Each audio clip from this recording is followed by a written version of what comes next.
Welcome back to the Military Retirement Podcast, where we adapt and overcome on the daily. I feel like a Marine almost. I should be inducted into Oh, the official Marine tattoo shoot, there you club. go. Let me go get my sword and Shit. I'll knight you. Yeah, It's no, crazy. but hey, you know what? That's what we do. When one thing happens, we we adapt, we overcome, and we set something else up. I always got a little something in my back pocket, so was able to slap it on there while we were trying to figure things out on the back end.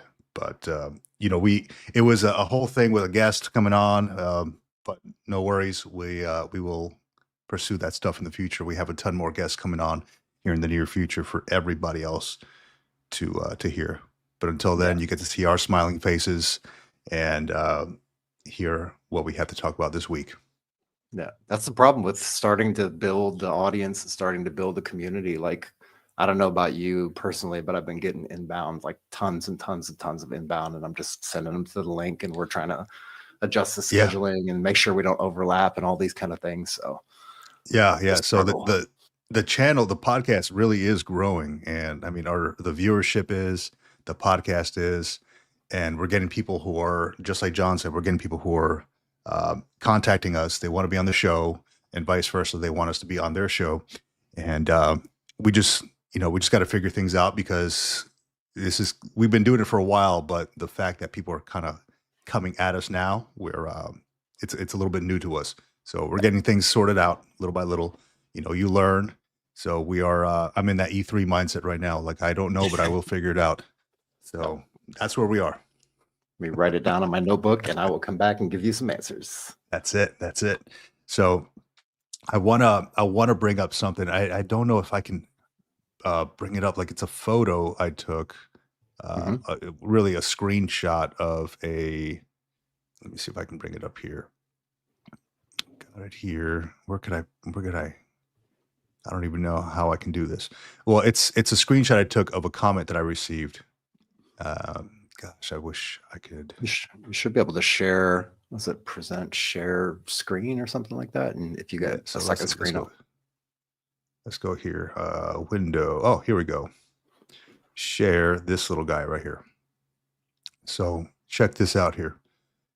All right. I got this comment on one of my videos, right? And this was, just 2 days ago, it says. And it was a video on, I think it was like VA disability and stuff. It says, part of me feels like I should have lied to get rating just to have more benefit.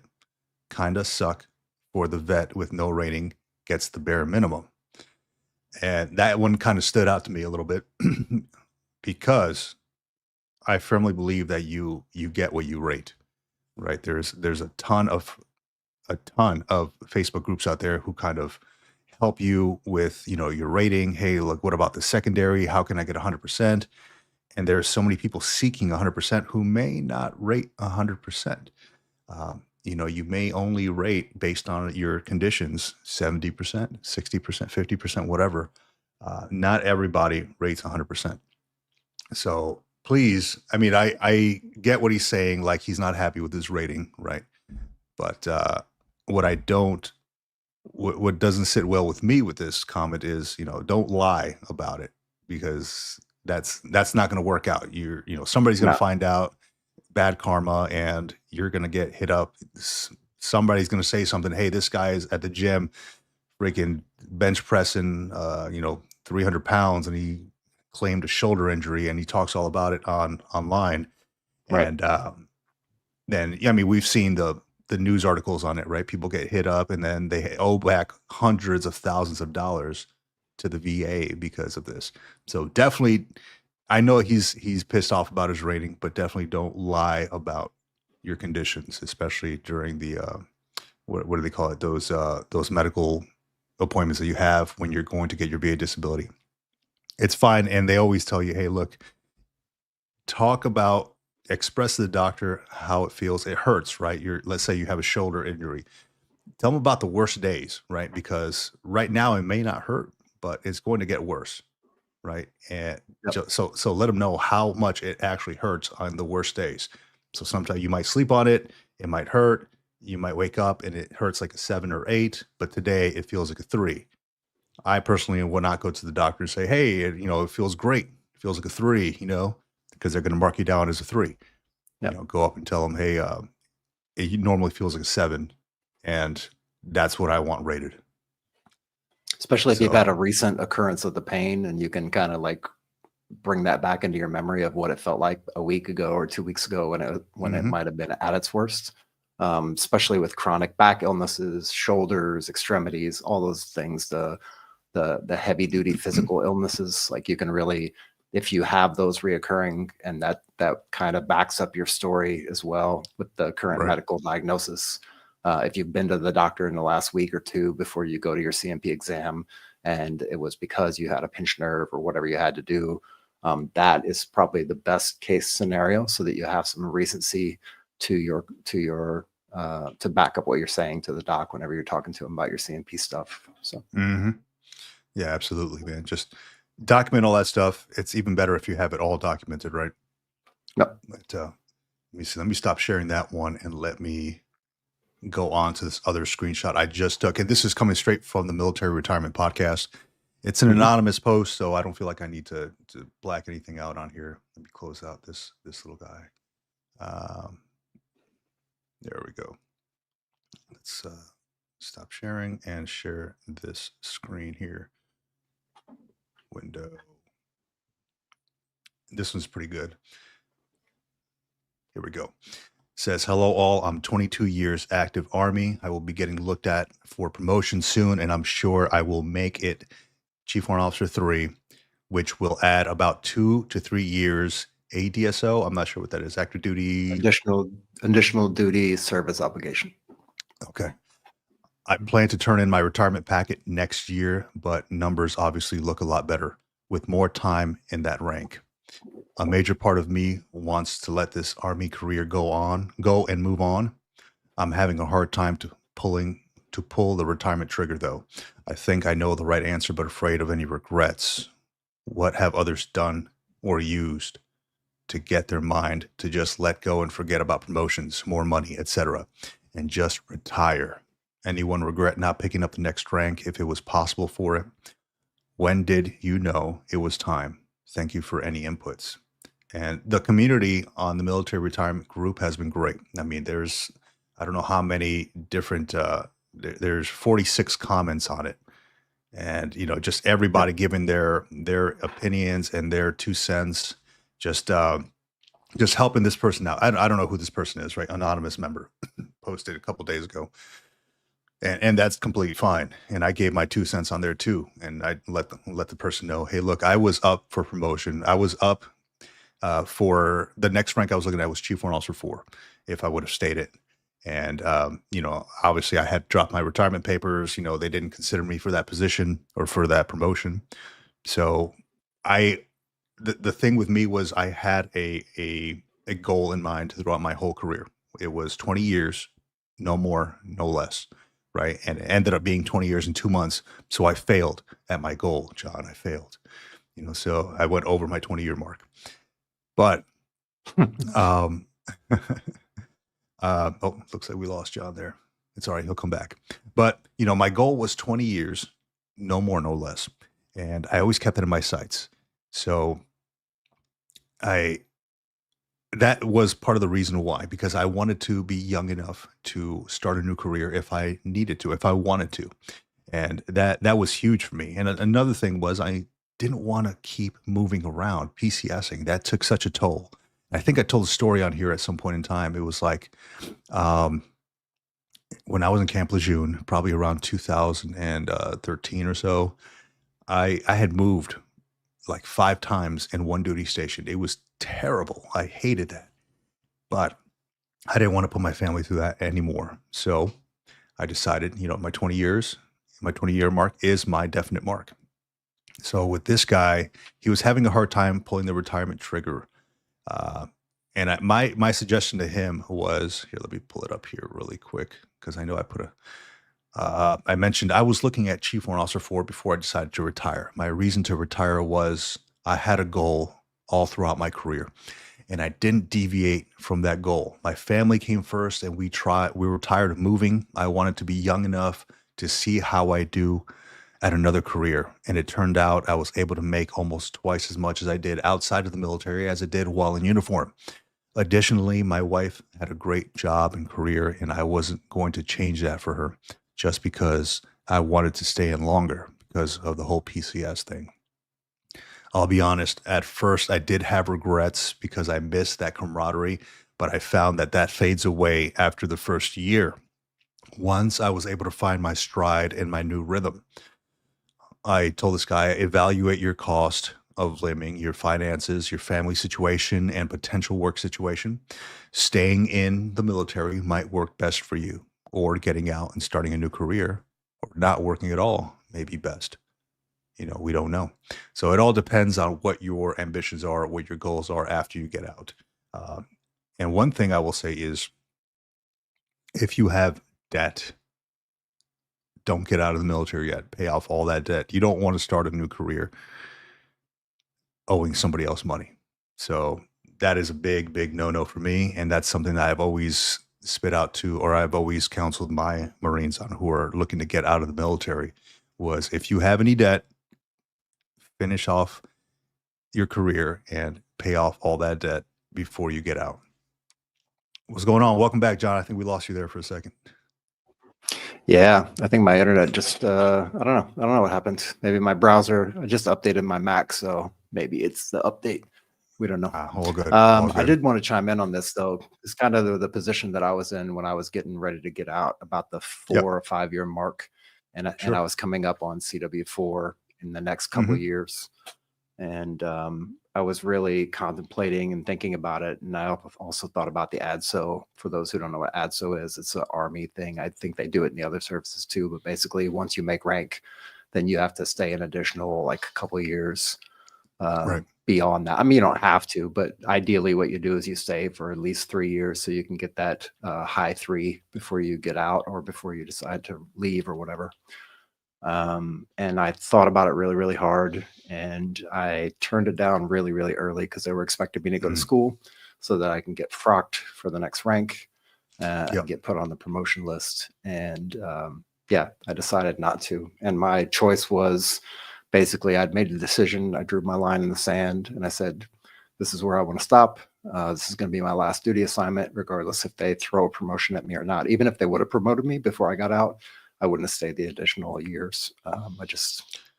For me, it wasn't worth it.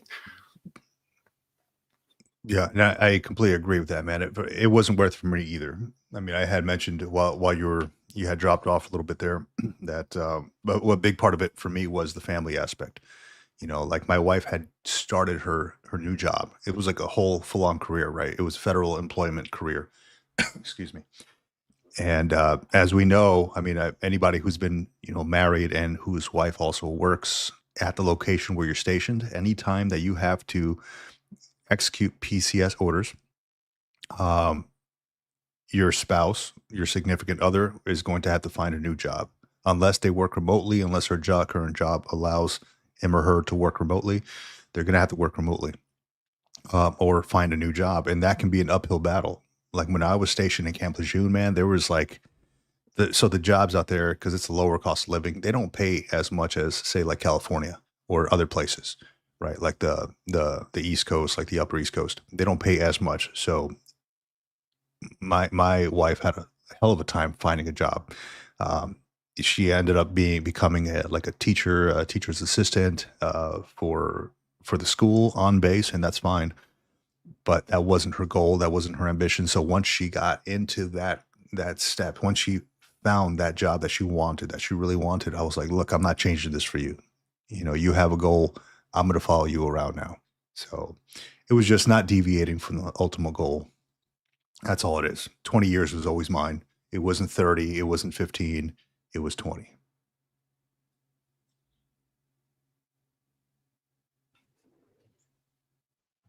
Are you muted? No, I'm not muted. I'm just trying to make sure that I see the things blinking. So my connection may or may not be good today. We'll see what happens. I might have to drop out and just restart the computer and see what. I have no idea. Usually I've got the best internet on the planet. That's all good, man. We push through, like we mentioned at the beginning of the show. We adapt and overcome. Right. That's So right. yeah. So yeah, a couple of those Before comments from. Go ahead. I was going to say, before my connection completely drops out, I did want to bring something up on the screen here and Yep, see if what we you can got? talk about this really quick. So we know we're moving into a new regime with a new president and new cabinet members and all that stuff. We are also teetering on the federal budget. I know they've kind of gone back and forth. I don't know where it stands exactly right now, but I think the last thing I heard is they haven't actually come to a decision. Like they were going to come to a decision and they decided to come back off of that, and they're trying to restructure some things. So I don't know where it's currently sitting at. I think it's been passed until March. Okay, so it's kind of like that temporary fix that they do, Yeah, that whole continuing resolution or whatever it's called. Yeah. Yep. Yeah. So for those of you out in the audience who are already retired, or if you're getting to the point where you're going to be retiring in 2025, and any future years beyond that, whenever we come to the federal budget, maybe you do or don't know what's going to happen with your retirement pay, with medical stuff, medical insurance, and all those things that happen as a veteran. Even if you're not retired, right? Some of you have veterans benefits through your rating. If you have, 50%, 100%, whatever your rating happens to be, you have access to VA medical care and some VA benefits. So just wanted to pull this up on the screen and let you know if you haven't seen this already. It's been sent out in an email, not our email, but it's been sent out from the VA. And if you didn't get a chance to check it out, just to let you know, like, what are the impacts of a government shutdown and what will happen to your veteran benefits in the case of a government shutdown, or if they don't approve the budget for that year. These are some of the things that you can look at that are not impacted and things that are impacted. So your VA Medical Center, outpatient clinics, vet centers are open as usual and providing all services. The VA benefits will continue to be processed and delivered, including compensation, pension, education, housing benefits. That means the compensation that you get from your VA rating, if you're doing the VRNE program, or if you're doing the post 9/11 GI Bill or anything like that, if you have a VA home loan, those kind of benefits will remain intact.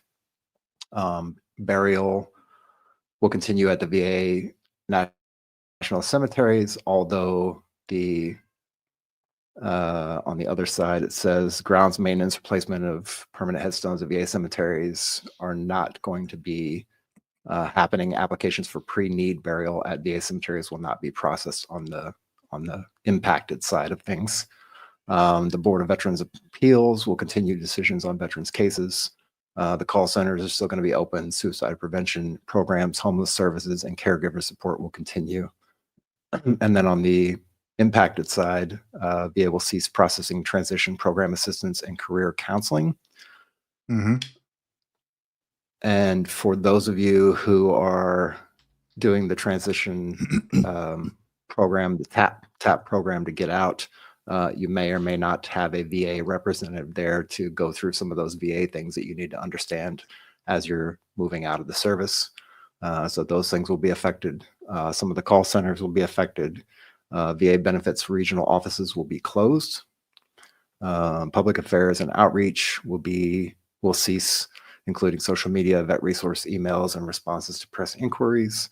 And then no outreach to state, county, tribal, municipal, faith-based, or community-based partners by VA central office. So a lot of those outreach things, I know, for example, here we have one VA representative who's in Naples, and she kind of handles like all southern Italy region. She goes around to different places.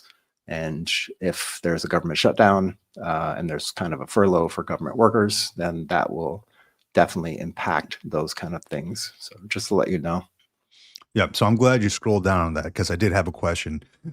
Can you scroll up real quick? Okay. So services to veterans not impacted. All right. So one of my questions was, and I think it's already answered on this by the way of you scrolling down, was the Veterans Crisis Line. Would that be open during during furlough or during the government shutdown. Because on top, on the right side, it says call centers, VA, GI Bill, et cetera, and hotlines will be closed. But on the left side, it says suicide prevention programs, homelessness services, and caregiver support will continue.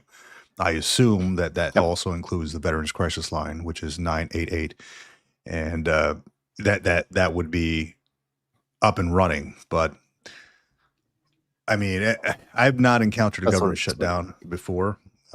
I know there's always been talk of one, and while I was in uniform, it was like, "Hey, look, the government's has not yet passed the spending bill or the bill, the budget, so you will still come into work even if it doesn't get passed."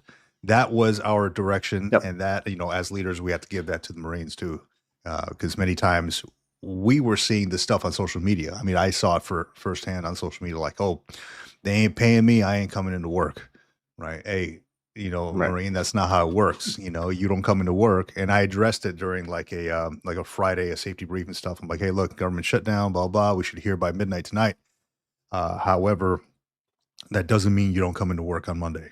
Like, you don't come into work, you're UA. You're gonna get Right. paid at some point in time, right? You are a Marine 24/7." Is I gave him the whole spiel. However, you will come to work. If not, you are UA. We can do port side, starboard side, which is kind of like half the office is out of the office, half the office is in. Only certain personnel are exempted. So we did it like that.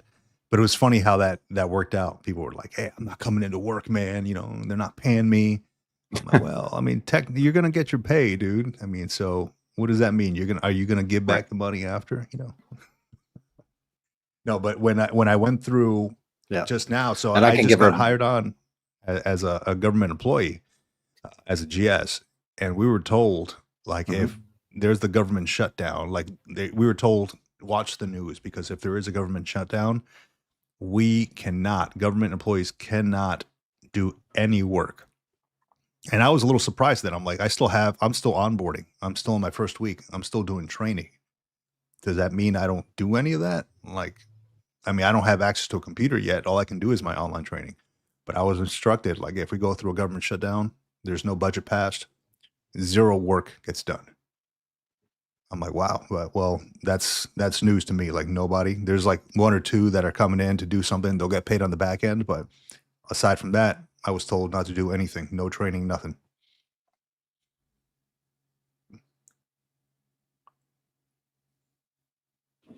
Yeah, and as far as that goes, one little weird kind of nuance that I learned while I was in active duty, we did go through a furlough. I forget what year it was. It had to have been in the mid 2014, 13, 12, somewhere around there.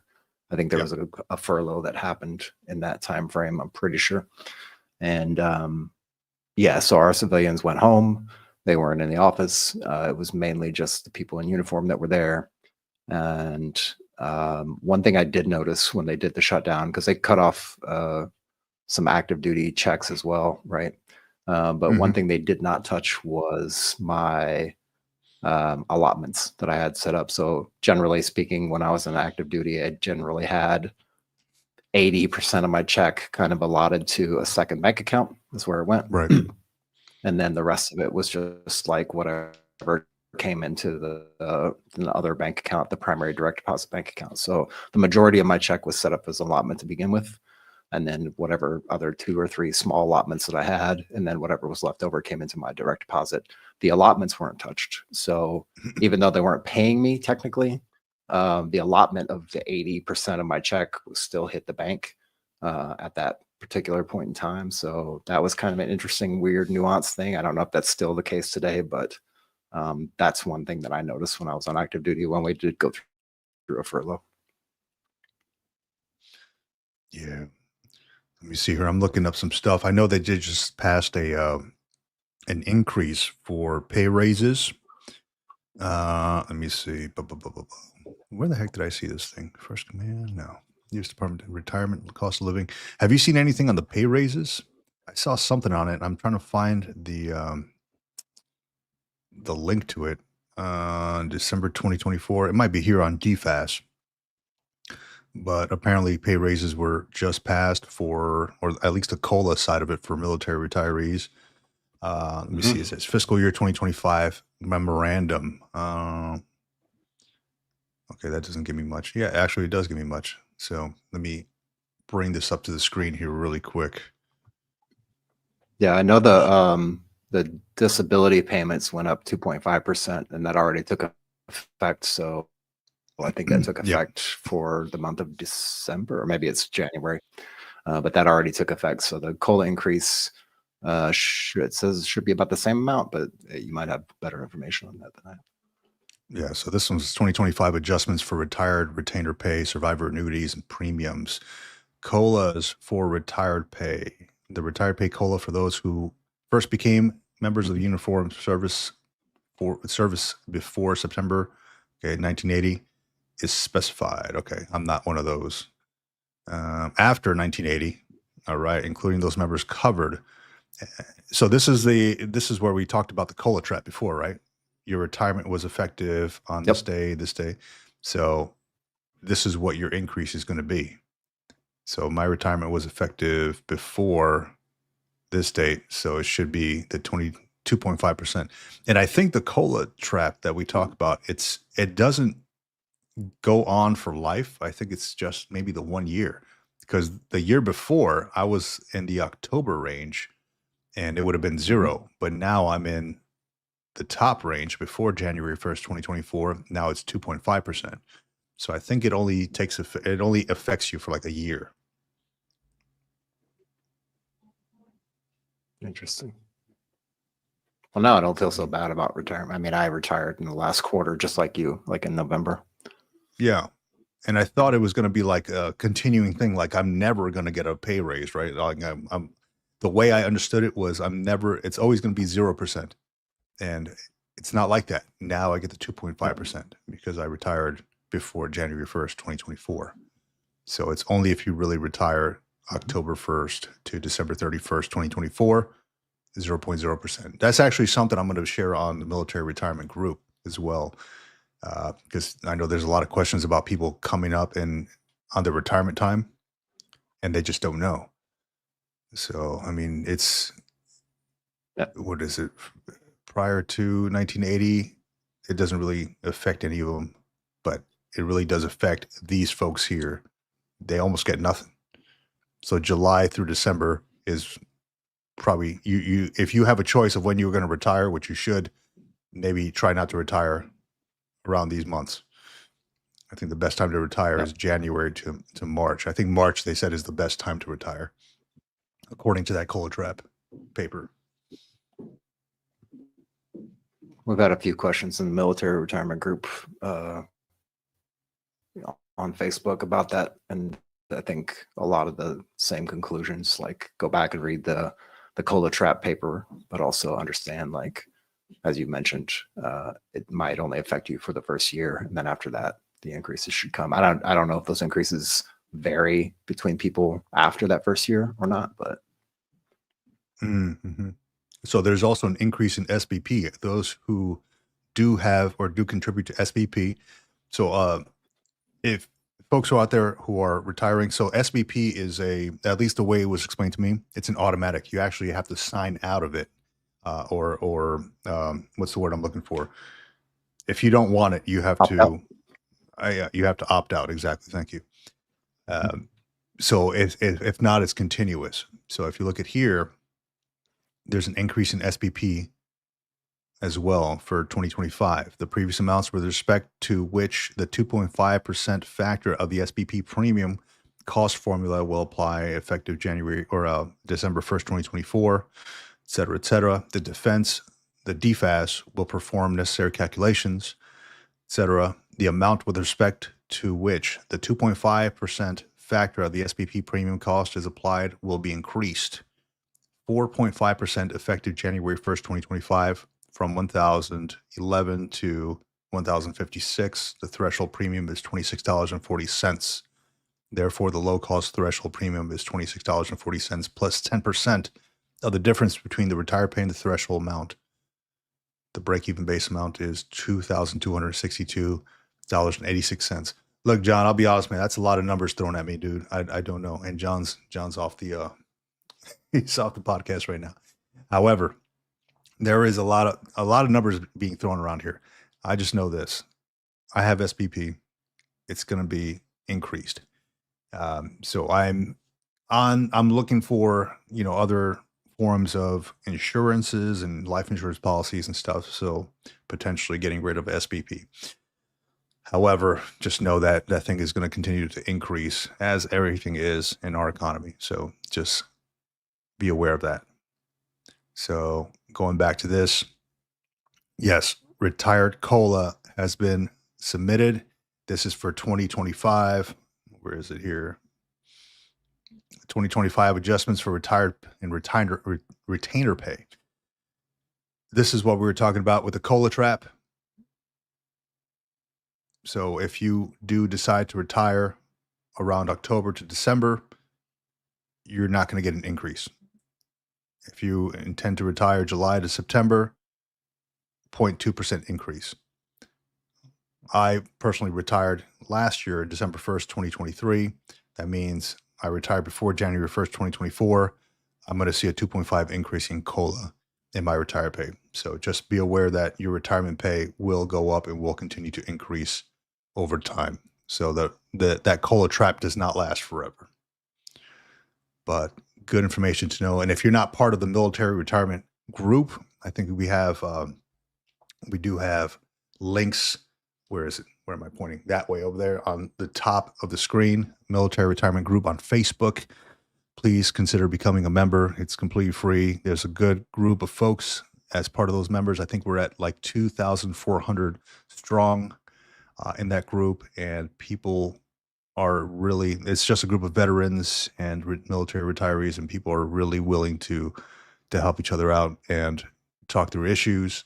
You can post up your questions there, anonymous, of course, if you'd like, and get them answered by a group of fellow veterans, both who are going through the military to civilian transition process, and many of whom have already completed that process. So just be aware of that.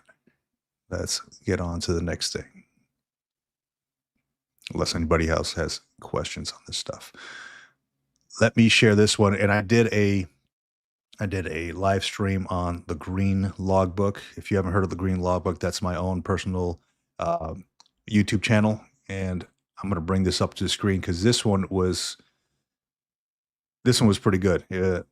It was a recruit to gunny. Okay. So the story with this guy is he was prior Air Force, a prior E5, excuse me, in the Air Force. And this dude, he went from recruit training in the Marine Corps to the next day he pinned down gunnery sergeant E7, right? Because he fell within that talent acquisition program. So it was I think it's for cyberspace warfare, which is the MOS that they were trying to fill. Let me pull it up here. Where the heck is it? Yeah, here we go.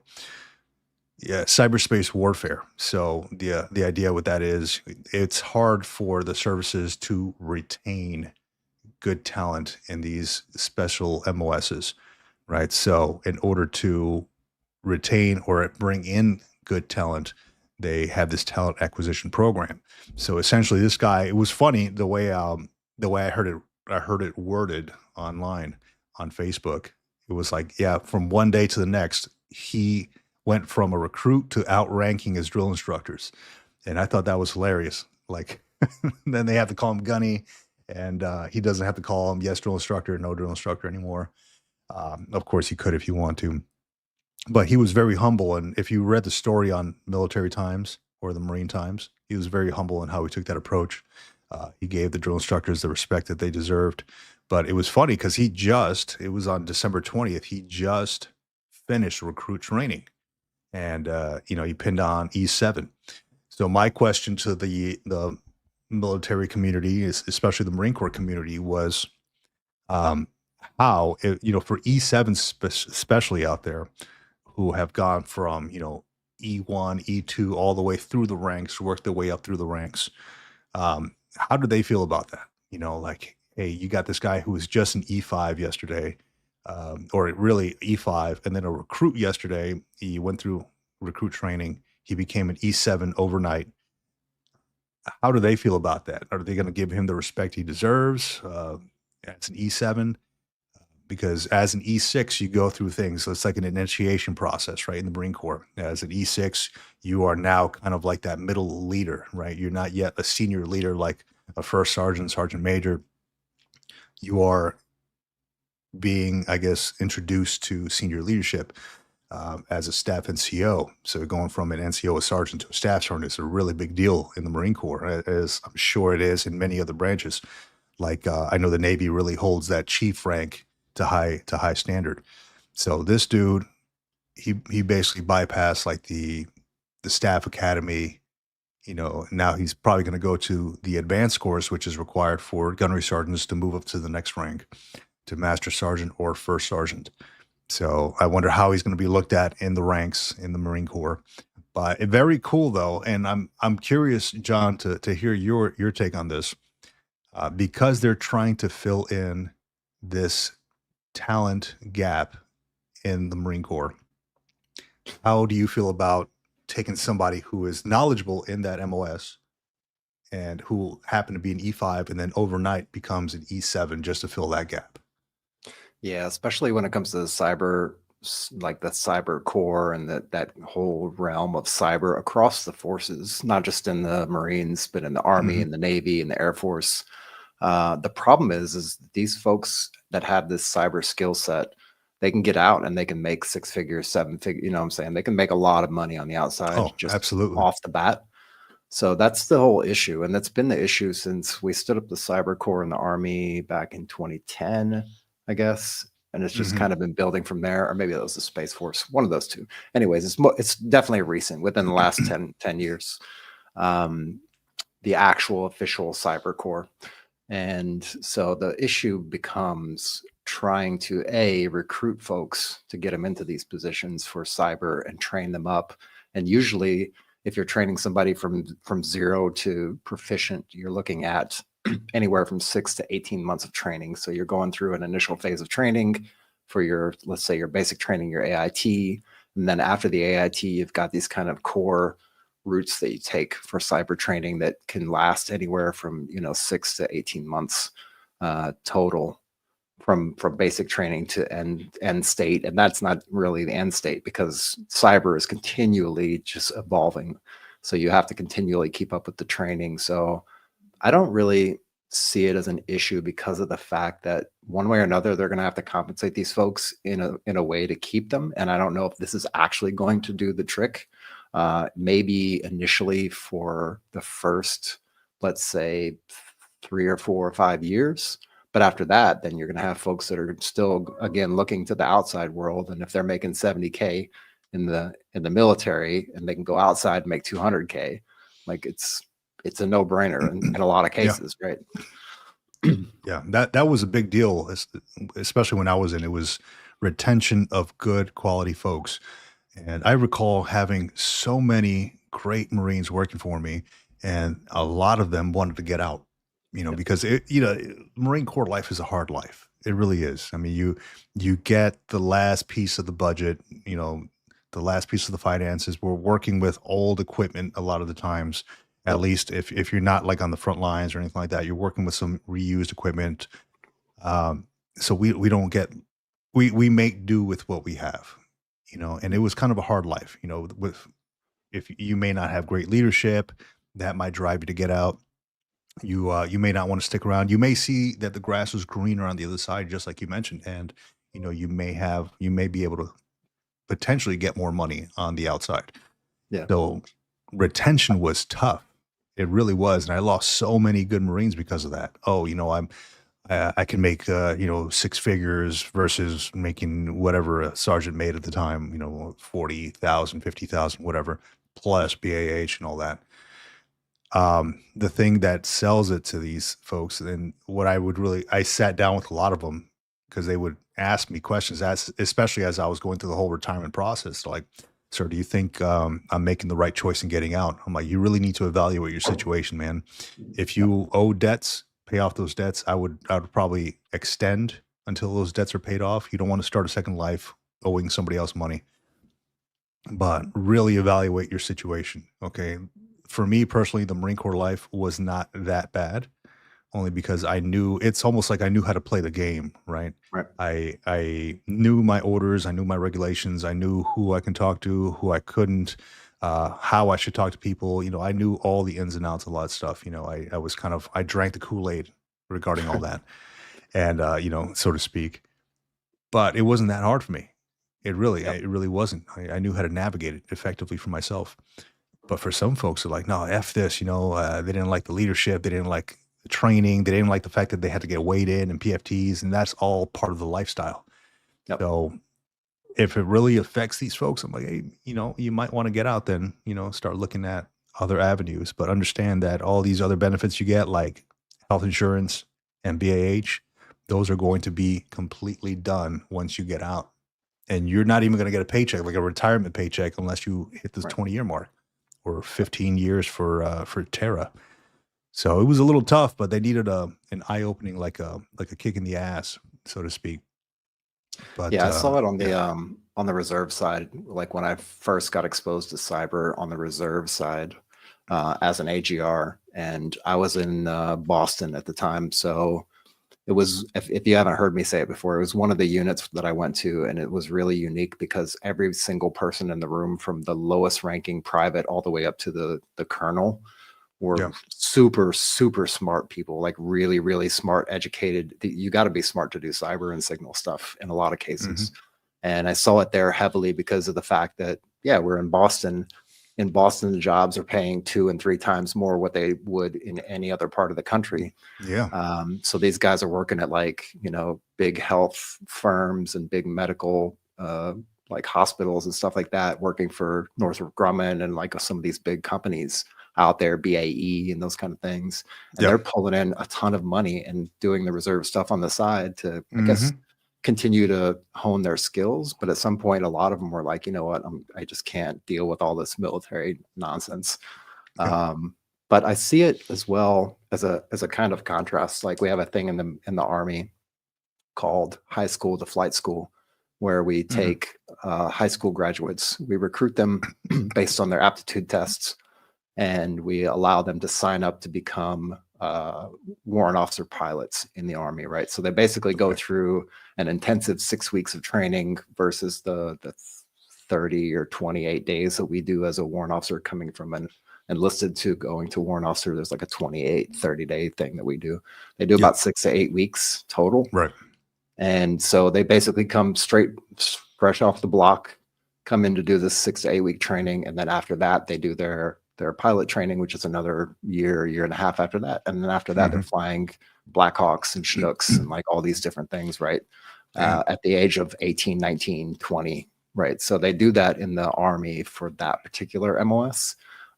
Again, because it's hard to find people. And if you I think they did really smart doing it that way, because if you pull somebody straight off the block, fresh out of high school, who's got good aptitude scores, you can get somebody who doesn't have all those bad habits and those kind of um, those complexes that people have with the yeah, military. I mean, you've seen it. You go to warrant officer school, and you've got a range of like E6, E7, E8s who are going through this school, and they're all top contenders in their own rights. And so you've got these really like ego driven, in a lot of cases, ego driven kind of, everybody is the alpha male or female of yeah, their group. And really the warrant officer school is there to tame that down and kind of bring everybody to the same level and get them to understand, like, we work as a team. But if you get somebody fresh out of high school to come in and do that, and then you train them up and you get them ready, like that's all they know, right? From day one, they're like, okay, train to be an officer, train to be a warrant officer, train to be a pilot, and then go do the mission.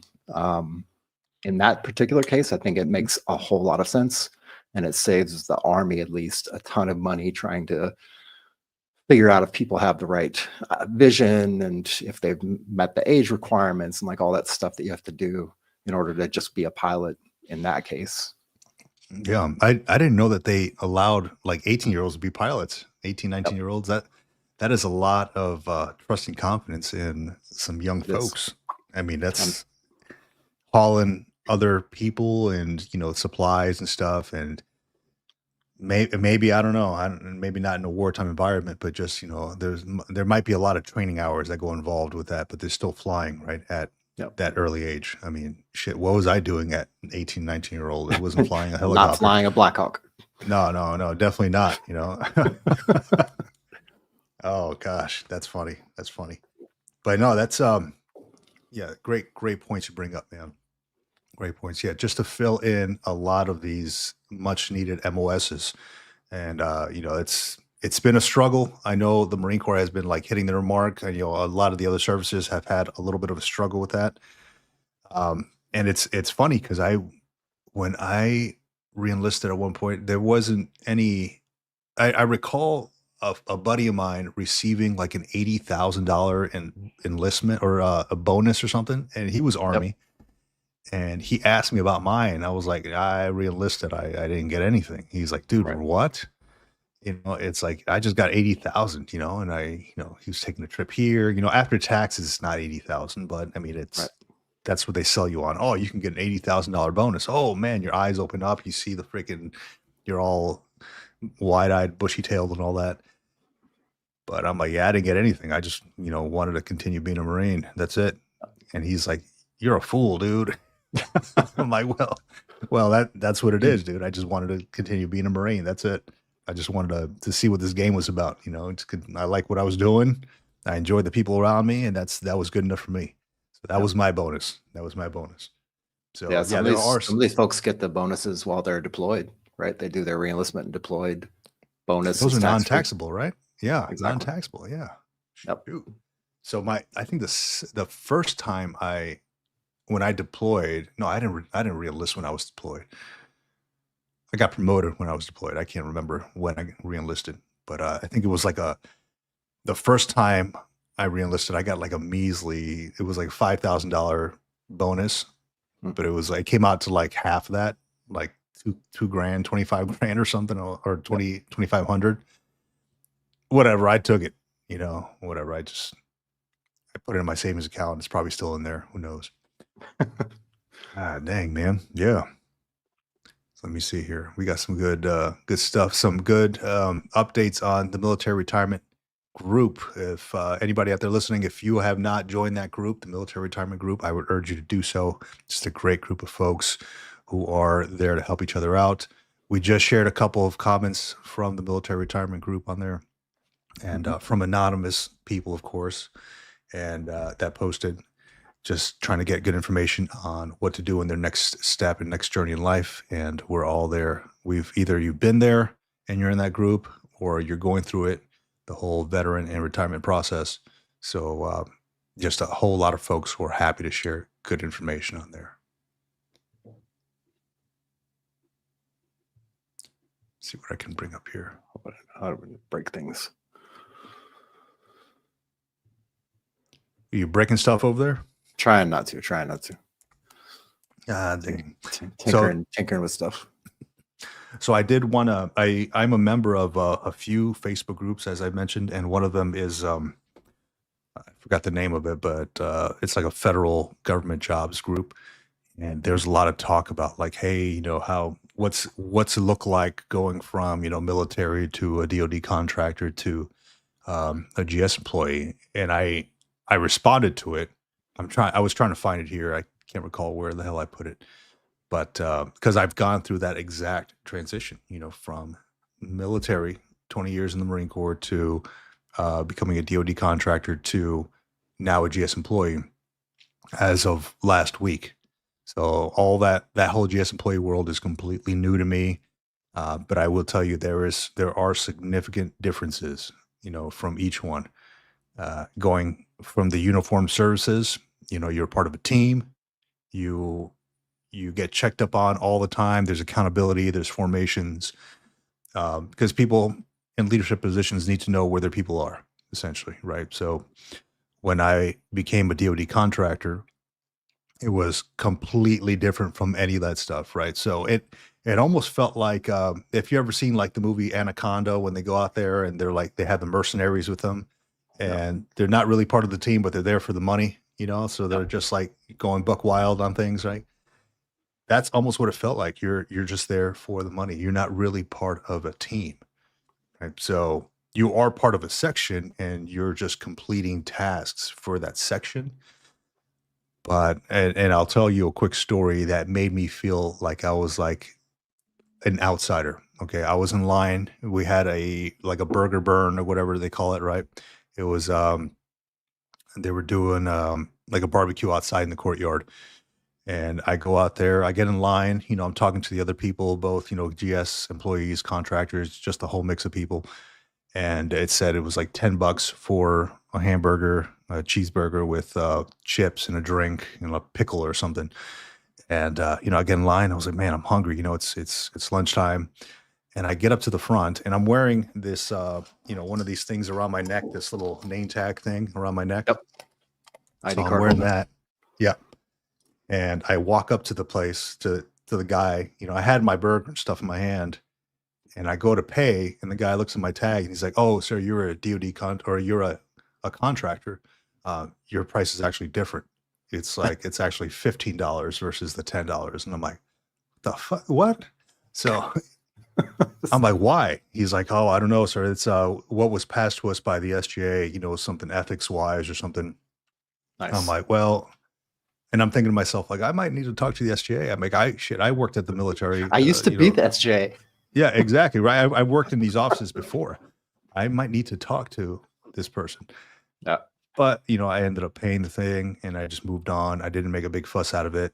And that right there made me feel like, hey, we want you to work and we're going to pay you, but you're not really part of the team.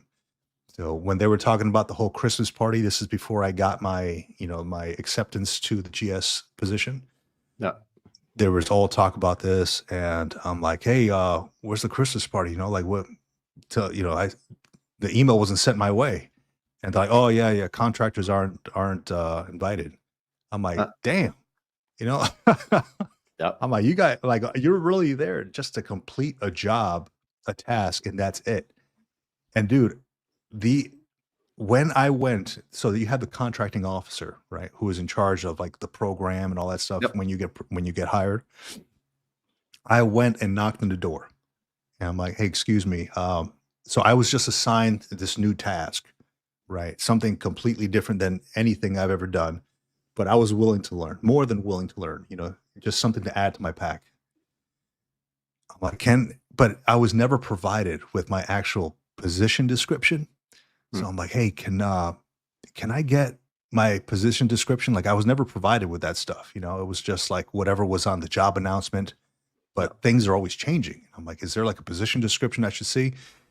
And dude, I was met with like hellfire. They're like, "Why? Why do you need it? Why?" He's like, "Are you trying to leave this job? Why?" And I'm like, "Look, when positions change and I get more tasks, I just want to know what the heck I'm doing. I want to be able to update my resume and stuff." They're like, "Your resume, huh? You trying to leave? Where are you trying to go? Who's Wow. hiring you?" I was like, "God." They're like, yeah, it was strange. It was strange. But when I walked into and I got hired on as a GS, it was a completely different world, dude. Yep. Completely different. Day one, day one, I was met with like I walked in the office. This is just this past Monday. Yep. I started my GS position.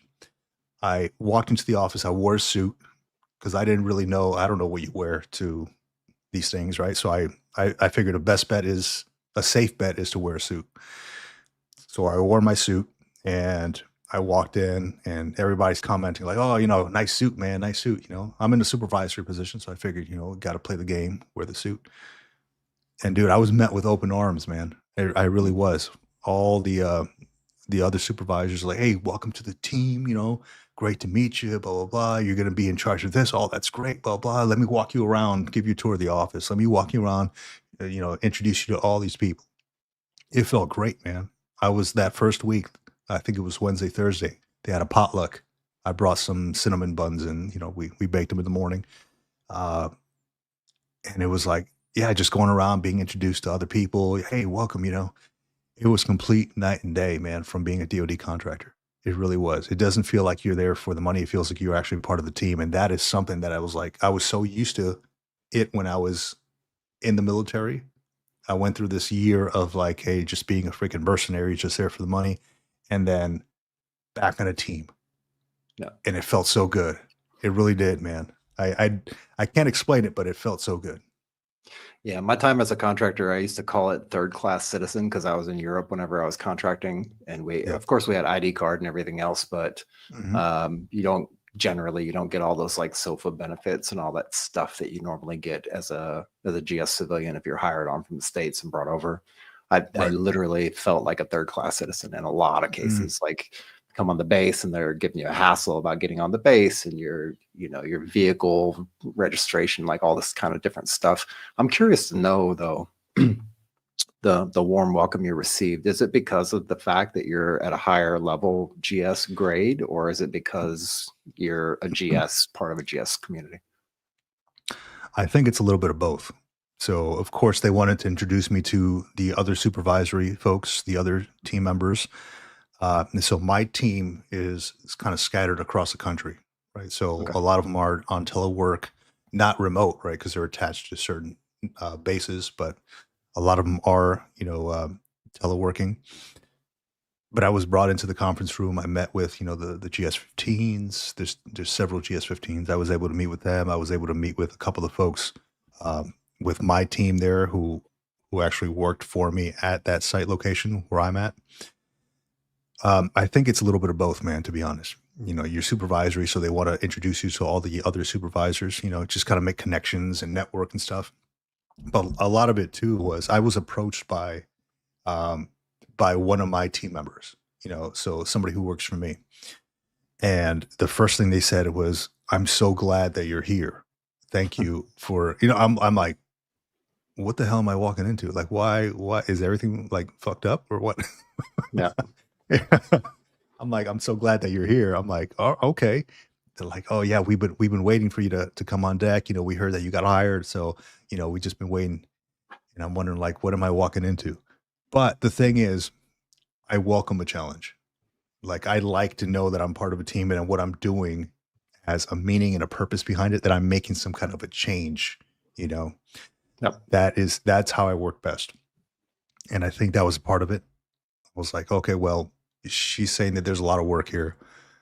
I'm not gonna I'm This was my specific thing when I met with the GS-15s. I'm like, look, I'm not gonna make any changes the first 60 to 90 days. I want to see how things roll, how they go. I want to see where the holes are that I need to plug. And then from there, we'll start to evaluate, see who's in charge of what, start doing some kind of talent management, right? You can't exactly, fire a GS person. There's a whole lot that goes behind it. And not that I'm trying to do that. I just need to know like where we can be better, what areas we can expand on. So I'm not going to do anything the first couple days, the first couple months, really. I'm just going to sit back and see how things roll. But yeah, I think a lot of it was a little bit of both, man. It was just the supervisory side and the fact that maybe that position has been gapped for so long that a Right. lot of the work was kind of pushed on the employees themselves, something that like the management should have taken care of.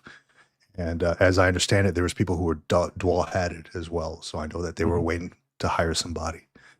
And lucky enough, man, my hiring was like within a month. I submitted my resume, and then like almost a month and a week, maybe later, I was on deck. I was Yeah, that's a pretty GS. fast.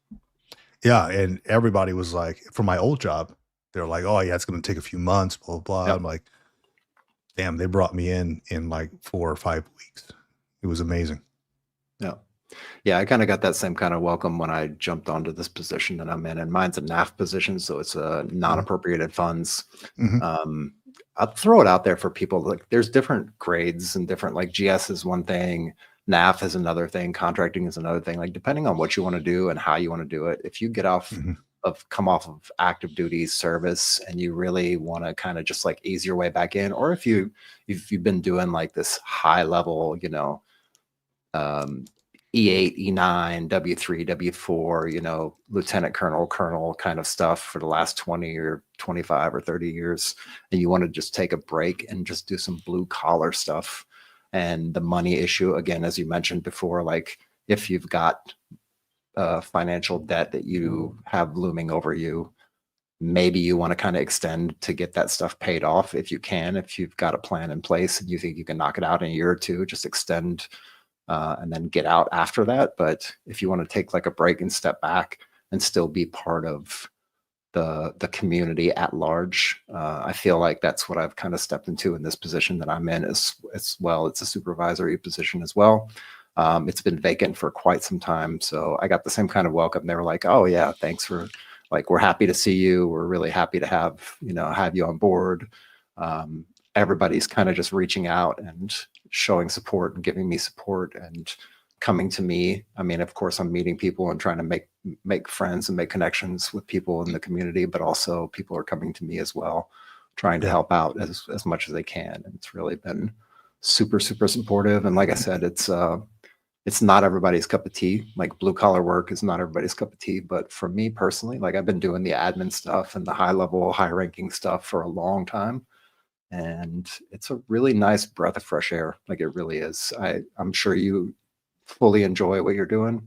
And the GS position is definitely a really great help, especially if you're in places like Southern California or places that are pretty expensive. I would definitely not recommend blue collar work. But if you're in another part of the country, or if you feel like you just want to take a break, like the NAF stuff is really not that bad. And it's interesting work. You get a lot of interesting, like, kind of tasks and chores and things that you need to do, and interesting problems to solve, and not limited resources, but you definitely have less resources than you would if you were working at some staff office or something like that. So you got to kind of like make things work and figure things out. Yeah. So I will say this: if folks know how to play the game right, as far as paying off all their debt, saving as much as possible, and I made a video on this, kind of talking a little bit about it. My what I had established about 5 years prior to getting out was saving my entire paycheck and putting it in a high yield savings account, and partly in the TSP as well. And then we're just living off my wife's pay, because we had the BH that covered all that stuff, and we were living off my wife's pay. And we did that for a few years, and we were able to put some money away. Like, if you can do something like that, or at least have a plan, not you specifically, John, like anybody out there listening. Yep. It could be just extra income, really. I mean, like, once you retire, once you get out and you have like a VA disability, all that stuff, that's extra in your pocket, at the end of the day. So if your mortgage is covered, like mine is covered because of that, my groceries, my utilities, all that stuff is covered from my military retirement pay and the VA disability stuff. And everything else is just kind of like, we could still continue doing the same thing, but now I'm a GS. My wife is also a GS. So, we just continue living off of her pay. That's still the plan, right? We just have a goal of paying off the house, being able to travel, things like that. So that's still the plan. So it potentially could be a very, very good life. And I don't like to fall into the traps of like life hacking. And, you see all these things on YouTube, like, oh, I do this to make $1 million here, do this to make $1 million there. The best way to do it, in my opinion, is to get rich slowly, over time. That's why I was so excited to take a GS position to get into the TSP, because I know that inside and out. I mean, I'm still learning stuff, right? But I love the TSP. I've watched mine grow over time, even not putting any money into it, for the last year. So, because after you get out from the military, you can't contribute to that anymore. But now, being a GS employee, I'm going to get right back into that. But if you know how to play the game right, man, that you can have a very good life, being military retired and having like some extra income. Yeah, that's actually what allows me to take a step back and not have to, I would say have to, but not, my ambition is not to be a GS 13, 14, 15 and be like in these supervisory high level positions and be giving briefings and stuff all the time. I like the slower pace of the work and the kind of more laid back attitude of the work. And the only thing that's allowed me to do that is the fact that I did the same. I spent, a couple of years before getting out, and even after getting out, I had to spend another year or so just getting things in place. Mhm. But getting to that point where you're debt free, you've paid off all your debt, paid off all your credit cards, paid off the whatever you need to pay off. That's what allows you the freedom of movement to be able to pick and choose what you want to do. And again, Yeah, it's absolutely. like you were thinking of when you first came out, like maybe I'll just sit here and do art and do that full time. And you can Yeah. potentially still do that, right? Oh, Depending yeah. on what you want to do. 100%, man, 100%. So it was only because I wanted to get my foot in the door with the Yep. GS world. But I mean, I was considering, a job at the local university here because they have a bunch Yep. of job openings, for like veterans liaison officer or whatever. That were paying like half as much. So I was like, hey, you know what? Maybe I'll do that. Maybe I'll do that. But it just so happened that this GS position kind of called me up first and they're like, hey, look, we like your resume. Would you like an interview? I'm like, hey, whatever, let's do it. Let's do it. So, I'm in there now. I don't know. My plan really is to work for probably a good 10 years, Mhm. till Cool. I mean, shit, I'm 41 right now. So maybe 51. And then after that, do really whatever I want, really whatever I want now that I have like a good cushion. I still am not at my goal yet, Yep. but I'm pretty good at like meeting the goals and I have a plan. I've done calculations and stuff. So as long as we stay on track, I think we're going to be all right. But yeah, that's the plan, man. Is my kid should be older. They should be out of the house by that time. So travel around, go visit them wherever they are. I Yep. don't know that we're going to be staying here in California, but the sky's the limit. Basically, you just have to make good choices on the front end, and that'll establish you on the back end. That'll help you out on the back end. Get out of the G fund. Yeah. Yeah, that's another This is not surprising thing financial that advice. yeah, for sure it's not. That's another surprising thing that I kind of stumbled upon in the NAF world. And I think it's different depending on which NAF organization you work with. Some of them do certain things a certain way, some of them do certain things another way. I do get 401k and they do what is it? Contribution matching and stuff like Hmm. that. So Good, good. it's very similar. And I've also just looked out of curiosity, I logged back into my TSP account and I think there's a way that I can actually move funds into there if I wanted Hmm. to split things up, if I want to diversify between the 401k and the TSP. So I can actually move funds back into there by virtue of having, the ID and being able to log back into the system or whatever. I Right. don't know how that exactly works, but I think there's ways to do that still. Yeah, I don't know. I was looking at a NAF position at one point. It was I can't remember who with the FAA maybe Mhm. here in California, and I never got a call back. I figured, yeah, it was one of those where you just on USA Jobs and they just kind of put you in this pot of people who are looking for this kind of work. So I Yep. just started applying to all these places, and somebody had put on that Veterans Federal page on Facebook, like, hey, how long did it take you to actually get a job with the a GS position job? It took me, I mean, during my year of working as DoD contractor, and I was just kind of throwing resumes out there, seeing Yep. what stuck. It took me approximately about a year because I wasn't like really hard looking at it too hard. I was just kind of throwing things out there.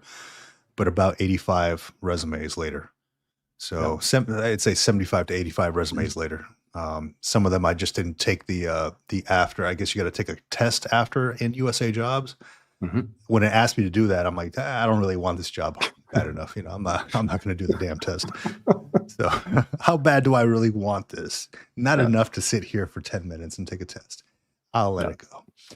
So yeah, about 85 resumes later. And I think I mentioned it to you before. Like I didn't know what I was doing wrong with these resumes. Right. I was like, man, what the hell? Like I'm not getting any bites, man. Like nobody's wanting to interview me or anything.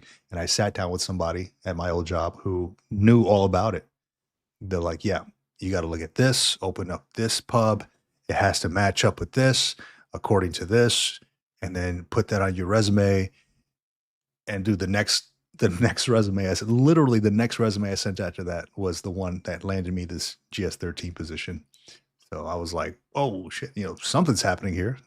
Yep. So I had to revamp the whole thing. Yeah, it's a complicated process. It's not It easy. really is. It really is, man. But I'm in there now. I'm drinking that Kool-Aid now, so we'll see how it goes. See how it goes.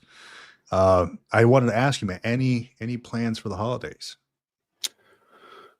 So, plans to go anywhere? Not really. Generally speaking, in where I'm at on my side of the world, generally Christmas is 2 days. So it's the 25th and the 26th, basically, in most European countries. Yep. And then for New Year's, being where I'm at in Italy, it's very family oriented. So we do definitely do family dinners for like 2 or 3 of those nights. We all get together at if this side of the family or that side of the family, but we all get together and do family dinners. Just the same we do every Sunday. We do either a family dinner or a family lunch, which we do pretty much every single Sunday. Yep. Which is something completely different from the States. So yeah, family wise, we're going to be here hanging out with family, doing the family thing. As far as traveling, not yet, not yet. I think I'm going to wait till maybe next year to start looking at traveling stuff because I have just started recently and trying to build up some leave time as well. But I think within the next year, we'll be looking into some travel stuff. So traveling, not really. We do have a lot of nice Christmas markets and stuff in Europe. We have a nice Yeah. one downtown here where I'm at. It's really nice. We went down there the other day. But as far as going outside of the country or going outside of the city to do anything, not really. Just some low key stuff.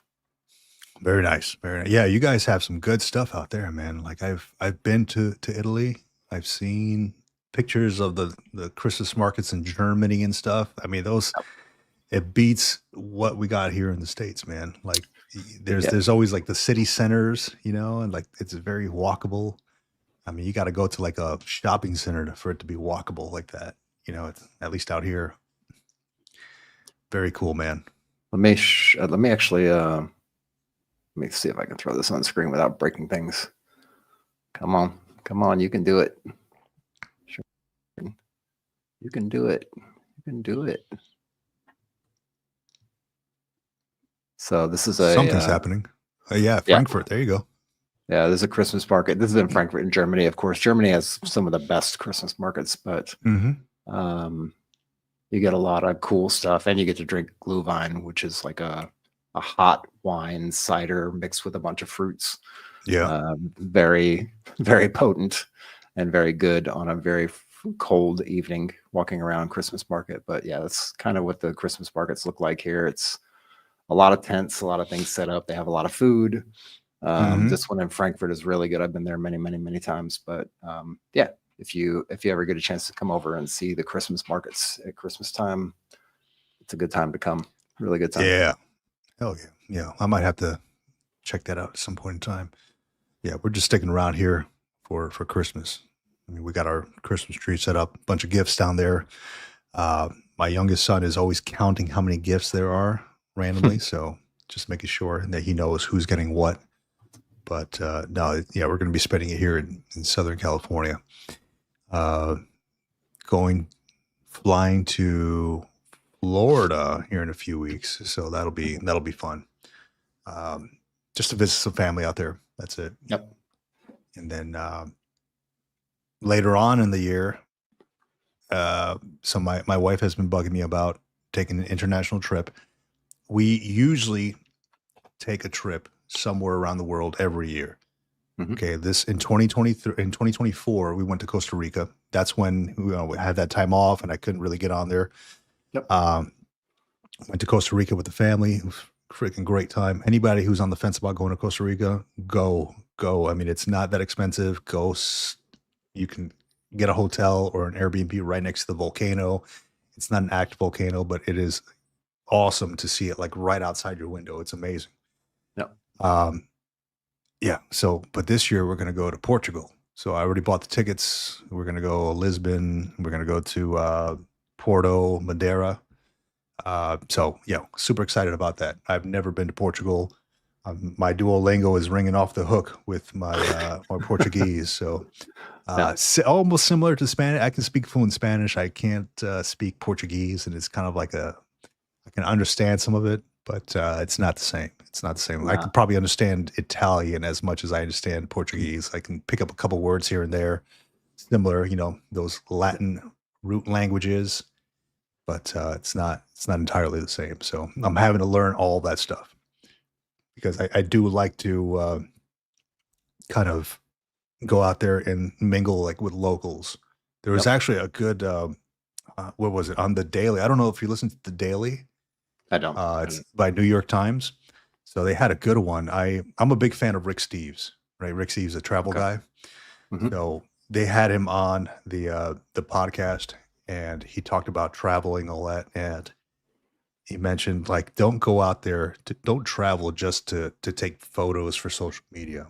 Go out there and you know go to a bingo game in Germany, or go to whatever they play. Just be with the locals, play chess at the park with somebody in wherever, and pick a country.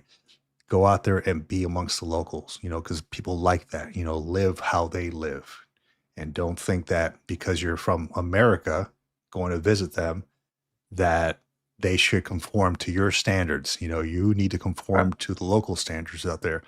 So very, very good information on traveling, especially for folks who are like looking to retire and stuff and move to a different country. I know folks who have recently retired to like Dominican Republic, to Costa Rica, and I think it was Mexico. The last I talked to, a couple of military retirees who their spouses are from those countries, so they just kind of moved out there. But yeah, you can potentially save a whole lot of money moving to these other countries versus staying in the Yep. U.S. Yep. I'll give you two quick things actually Yeah, along that same line. There's a Substack. It used to be a newsletter. I think they still send out the email newsletter, but there's a group called Nomadic Co. And I can put it here in the chat maybe somewhere. nomadic. Yeah, Nomadico. So Nomadico, hmm Nomadico. They have a Substack now. If you haven't seen Substack, it's kind of like newsletters, but in a better format, almost like a yeah, blog, but not a blog. hmm But anyways, if you're looking to travel outside of the country, looking to get off the grid, go live in other countries or somewhere else in the world, including Mexico, Canada, or Europe, or any other places, they do pretty much a weekly thing that they put up there. And it's a lot of travel tips, a lot of stuff about recent airline news that may be happening, price increases and decreases, hotel costs, entry fees to get into certain countries that change from time to time. And then also, if you're looking for like short-term, long-term visas, they have a lot of information in there about that kind of stuff. If you're trying to just move out of the country for 6 months, or if you want to move to, you know, Portugal for 2 years or whatever, there's right. varying times of the year and different things that happen depending on the government that can potentially get you a visa for nominal costs in a lot of cases. So definitely a great newsletter to check out. I'll see if I can throw it up there. And if you're in the States and you want to experience a German Christmas market and you happen to be in the Southeast near Georgia, there's a place called Helen, Georgia. I've been there many, many times. It's right at the foothills of the Smoky Mountains. I guess it's the Yep, Smoky Mountains, right? The Appalachian Trail, Smoky Mountains. yep, Um, there's a town there called Helen, and it's basically it's really interesting because if you've been to Germany, you know like what the kind of like the old style like old city houses look like. They've got like yeah, the cross beams that you can see from the outside. They've hmm basically remodeled this entire town to look like that. So even like the McDonald's, the Huddle House, like all those different places, they've got the outside of those buildings remodeled to look kind of to resemble that kind of thing. And they do a big Christmas market there as well. They have some great German restaurants and food there, food and drink there. Really, really nice place to visit if you want to experience the German Christmas market, but you don't hmm actually want to come to Germany and see it. yeah, Helen, Georgia is definitely a great place. A lot of really good Airbnbs around there, places to stay, not too expensive, and you'll really, really enjoy it. The food there is great, exceptional. awesome, man. Yeah, there's a few places like that. I went to gosh, it was up north past LA and all that. It was gosh, Forgot the name of the place. It's coming to me. Solvang, California. It was it's a very Dutch town. Same thing. I think that they have a like a Christmas market out there, and also Leavenworth, Washington. I think it's Washington, Leavenworth. Yeah. So they have a whole thing. It's like it snows up there, and they do like sleigh rides and stuff. It looks cool. I've been wanting to take my kids up there, and then I opened up Airbnb and saw how much the Airbnbs are, and I told them, hey, look, we might have to take out a loan for this stuff because that's not it's expensive, man. It's like one of them I saw was like $2,000 a night. I'm like, what the hell? Like it's not even worth it. But maybe get a hotel out there, but they book up quick, really quick. So there's a couple of them like that around the U.S. Yeah, but very cool, man. Yeah, the holidays are upon us, and I'm looking forward to it, man. It's my favorite time of the year. Yeah, the Matico Substack. I got to get smart on this Substack stuff, man, because I know I see it in our emails all the time. Yeah, I don't know too much about it. Yeah, we have a Substack as well. We haven't really done a lot with it, but we got it set up. But basically, it's like the old newsletters. It's like newsletters and blogs combined together, and then you get direct interaction, and you can comment and all that stuff on the actual posts, ask questions, suggest edits, and things like that. So it's kind of like an interactive blog versus a regular blog where you're just reading. It's good stuff. And if you're looking to do any kind of traveling stuff outside of the country and maybe go on extended travels to somewhere outside of the country or even inside the country, that place has got a lot of great information. Awesome, man. Well, yeah, aside from that, man, unless you got something else, I think that might be the podcast. Yeah, man. Just to let everybody know out there, by the time we see you again, it'll already be past the holidays. So just want to wish everybody happy holidays. Hope you get to spend time with your family. Hope things are calm, not too crazy. If you happen to find yourself in an emotional or mental rut, remember to reach out to the VA crisis line if you need that, or any local crisis line or any kind of thing. Reach out to Military One Source if you still have that option available. If you need to talk to somebody, you can also jump in our Facebook group if you need to vent, say something, get something off your chest, chat with some really good down-to-earth people. Come in there and feel free to post an anonymous post, and you'll get a lot of good responses and a lot of good feedback that way. Drop comments in any of our videos at any given time as well. You can also make anonymous comments in the videos if you want. And myself and Victor both respond to those. We try to put our name at the bottom if we're responding. Sometimes I forget, sometimes Victor forgets. But we'd like to definitely respond directly. We do not have a team or a staff doing any of that for us. We're doing all of this on our own. And it's my fingertips and Victor's fingertips that are punching in the keys. So yeah, happy holidays to everybody. If we don't get to see you again after the holiday season of Christmas, then we wish you a happy new year, but hopefully we'll see you again before that. 100%. Thanks for joining us. Out here. Out here.